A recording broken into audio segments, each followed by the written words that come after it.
Assalamualaikum warahmatullahi wabarakatuh. Salam sejahtera bagi kita semua. Alhamdulillah hari ini kita masih bersama Suara Rakyat, suara kita bersama.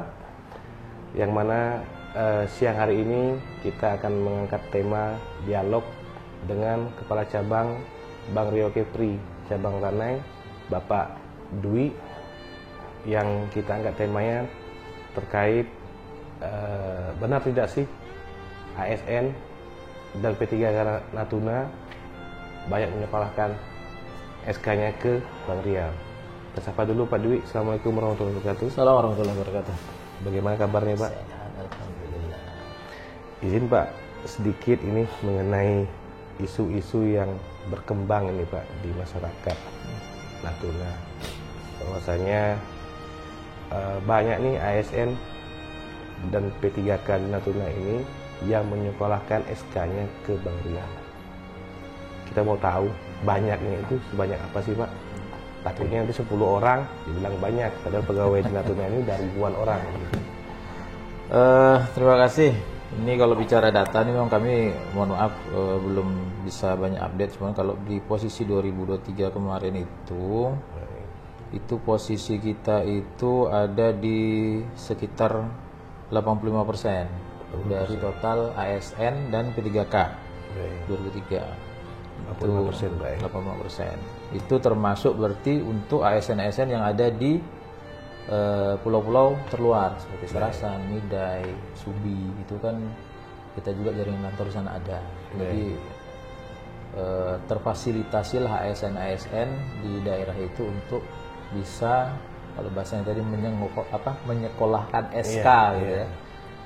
Untuk memenuhi kebutuhan konsumsi mereka. Baik. Kalau untuk jumlah banyaknya Pak, biasa paling tertinggi itu peminjaman modal, permintaan modal lah ibaratnya ke Bank Riau itu berapa sih? Nah ini spesifik kita untuk yang konsumtif atau yang usaha nih? Ya, konsumtif berarti konsumtif. ya? Nah ya, yang konsumtif. Kalau konsumtif kita sebenarnya bisa sampai dengan 700 juta. Itu berapa tahun sejauh Pak? Ini memang kalau sampai angka di situ kayaknya belum ada yang masuk. Ya, kecuali mungkin Dewan gitu ya. Karena Dewan kan mereka memang penghasilannya besar. Kalau untuk ASN mungkin yang bisa masuk itu mungkin di kepala dinas. Itu pun nanti kepala dinas kita tengok paling yang masa kerjanya masih ada mungkin di lebih di atas dari 5 tahun. Tapi kalau udah di bawah 5 tahun biasanya itu angka itu nggak akan sampai, karena kan tadi kan kita ada sumber pengembalian itu dari gaji satu, yang kedua dari tunjangan. Jadi kalau yang pernah diajukan Pak, maksudnya tertinggi yang di ACC berapa sih Pak? Ada yang 700 ada. 700 juta. Kalau terendahnya? Terendah sejauh ini ada 10 juta ada juga. Untuk konsumtif ya. Biasanya kalau 10 juta itu mungkin mereka beli perabot gitu kan.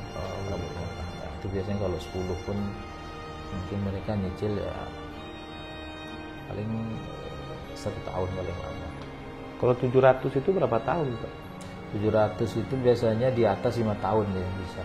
Itu tadi kan untuk levelnya mungkin ya udah level-level eselon 2. Oh gitu. Ya, eselon 2. Kalau untuk eselon 3 itu kayaknya untuk sampai ke 700 itu kayak masih berat. Karena memang penghasilan tunjangan kita pun kan kalau dibandingkan kalau Kepri mungkin kita kalau nengok yang besar itu pasti Batam gitu kan, atau mungkin ASN provinsi yang memang ya pasti di atas kita lah ini. Jadi konsumtif. Kalau modal usaha Pak? Kalau modal usaha nanti kan kita ada skim, kita punya ada KUR itu nanti ada mikro, ada kecil. Nanti ada kita yang di luar skim KUR itu ada dulu kerjasama dengan pemerintah provinsi Kepri, itu ada namanya subsidi margin. Jadi nasabah itu hanya bayar pokok aja. Nah untuk jasa atau margin itu dibayar oleh tanpa bunga provinsi. Ya kalau istilahnya gampang itu pinjaman tanpa bunga. Cuman karena kami syariah kan memang sudah tidak ada lagi istilah bunga itu kan sudah tak ada lagi. Tapi baik ASN dan P3K juga bisa juga, misal untuk berusaha mereka. Secara umum bisa, selagi memang mereka punya usaha dan itu dibuktikan dengan izin usaha dan itu sudah jalan minimal 6 bulan. dan mereka bisa gunakan jaminan SK Tidak bisa. mereka? Nah, kalau SK kaitannya konsumtif. Oh gitu. Nah, Usaha kalau tidak. usaha berarti kaitannya dengan usaha, berarti mereka punya sumber pembalian memang dari usaha, tidak terkait dengan gaji. Nah, gitu. Jadi kalau mereka mau berusaha dengan modal mengajukan pinjaman dengan modal usaha, ya silahkan pakai usahanya. Tapi kalau dari satu sisi ternyata mereka nanti di saat berjalan waktu ternyata perlu lagi konsumsi, ya pakai SK-nya gitu kan. Berjalan bersama nggak masalah. Terus Pak, juga ada isu juga nih Pak, bahwasanya kan di saat 2025 ini, 2024 kemana Pak, ada tunda saldo pembayaran di pemerintah Kabupaten Natuna, berdampak juga terhadap tambahan penghasilan pegawai. Yang mana isu hari ini hangatnya itu 2 bulan, udah 3 bulan, tapi sekarang 3 bulan TPP mereka belum keluar. Yang keluar cuma gaji pokok aja gitu. Yang gaji pokoknya juga udah banyak di bank gitu, nggak ada sisa sama sekali, udah habis gitu. Itu sebenarnya betul atau tidak sih Pak? Kalau bagi yang orang yang minjam Pak? Kalau di sisi kami tentu memang saat mereka mengajukan pinjaman, itu tentu kami melihat sumber pembalian. Sumber pembalian tentu pertama dari gaji pokok, yang kedua dari TPP atau tunjangan gitu kan. Pada prinsipnya kami lebih nyaman memang kalau mereka angsurannya memang maksimal tuh sebanyak-banyaknya sebesar gaji pokok. Cuman memang ada kondisi-kondisi tertentu yang mereka ingin keperluannya itu lebih besar. Akhirnya kami fasilitasi boleh lebih dari gaji pokok, tapi nanti itu syarat pertama itu harus mendapat persetujuan dari kepala kantornya. Makanya kalau di dinas berarti kepala dinas. Kalau kepala dinas oke, merekomendasi boleh. Dan nanti yang syarat kedua ikut ketentuan kami. Nah, jadi ada batasan-batasan. Umpamanya golongan 2 itu boleh lebih dari gaji pokok itu setinggi-tingginya 800. Nah, anggap umpamanya gaji pokoknya 3 juta, berarti setinggi-tingginya golongan 2 angsurannya 3.800.000.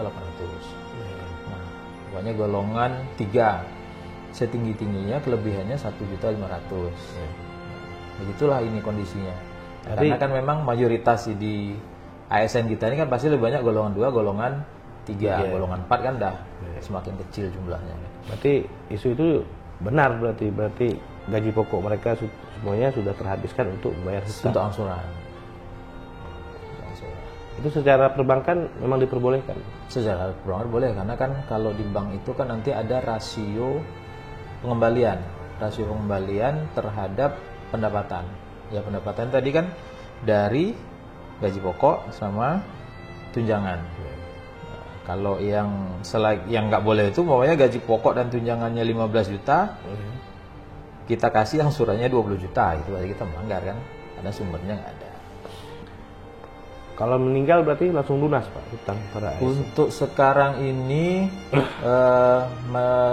semuanya, bukan hampir ya, seluruh ASN atau peminjam itu di cover dengan asuransi jiwa untuk yang konsumtif. Cuman terakhir ada saya lupa POJK-nya itu per 2025 ini ada kebijakan bahwasanya jiwa itu tidak boleh di cover 100%. Nah, jadi kita juga sudah sampaikan ke nasabah bahwasanya bila meninggal dunia itu tidak otomatis langsung selesai. Nah, berarti memang ada kewajiban untuk menyelesaikan hutangnya. Ini kalau meninggal Pak, ya. misalkan ada pejabat daerah ataupun baik golongan 2, mereka ini merupakan tersangka korupsi. Mereka dijebloskan ke penjara, lalu mereka punya angsuran yang harus mereka selesaikan di perbankan. Itu tetap ditanggungkan ke keluarganya atau sudah selesai? Kalau di kami ada istilahnya penjaminan. Tadi kerugian itu berarti meninggal dunia, yang kedua itu penjaminan. Penjaminan ini kondisinya pertama yang bisa di cover itu, pertama dia berhenti, PHK lah bahasanya gitu kan. Yang kedua dia ada kendala sampai dengan dia macet. Itu kami bisa cover, tapi dengan catatan ini yang mengcover ini kan asuransi. Nah, pihak asuransi itu dengan dengan ketentuannya itu mereka berlakukan bukan lunas, tapi ada kewajiban pengalihan kewajiban. Gitu. Jadi ditutup dulu oleh pihak asuransi sebesar 75%, anggap uangnya sisa hutangnya 100. Berarti sama asuransi itu nanti ditutup sebesar 75 juta. 25 juta berarti belum selesai. Nah, ini kewajibannya kalau di catatan bank berarti kan tinggal 25. Nah, cuman secara prinsip kewajiban pindah dari kewajiban bank yang 75 juta tadi pindah ke tagihannya ke asuransi. Nah, jadi bahasanya talangan kalau dari asuransi itu. Talangan. Jadi asuransi yang menyelesaikan sebesar 75%-nya tadi ke bank dulu. Ke bank dulu. Ya. Berarti yang kewajiban nasabah ya, tetap 100. Yang 25 nanti diselesaikan ke bank, yang 75 diselesaikan ke asuransi melalui bank. Store bank nanti yang memindahkan membayar kembali ke asuransi. Dengan lambatnya tunda salur tambahan penghasilan pegawai ini pembayarannya Pak oleh pemerintah Kabupaten Madura, ada kredit macam nggak Pak terhadap itu di Bank Riau? Kalau secara spesifik dengan kondisi sekarang yang tunjangan belum dibayar ya, itu kalau di kami insya Allah sejauh ini belum ada, karena kan kami melakukan mitigasi. Mitigasinya itu dengan adanya kewajiban blokir terhadap seluruh nasabah peminjam. Itu minimal 1 kali angsuran. Nah, jadi kalau intinya selagi gaji pokok masih dibayar, insya Allah mereka aman angsurannya. Jadi kalau mereka menjaminkan gaji pokoknya seluruh, tetap aman terus Pak ya? Tetap aman terus. Nah, tapi kalau seandainya ternyata mungkin ada yang tadi saya sampaikan lebih dari gaji pokok, ya minimal nanti kekurangan kita ambil dari saldo blokir. Begitu. Ya. Jadi misal contohnya Pak, saat ini kan sudah bulan 2 nih Pak, baik tambahan penghasilan pegawai kan, rata-rata dihitung pegawai November Desember belum mereka terima ini. Terus masuklah 1 bulan, jangan. Itu langsung terpotong langsung hitungan 4 bulan dan terblokir atau seperti apa? Kami biasanya nanti kalau terkait dengan itu kami koordinasi dengan dinas ataupun di bagian keuangan, karena kan kita memastikan nih apakah dia nanti continue atau ternyata cuma dibayarkan bulan ini, bulan depan bolong lagi gitu kan. Nah, kalau gitu kan menyelesaikan. Kalau seandainya nanti continue berarti kami langsung tarik.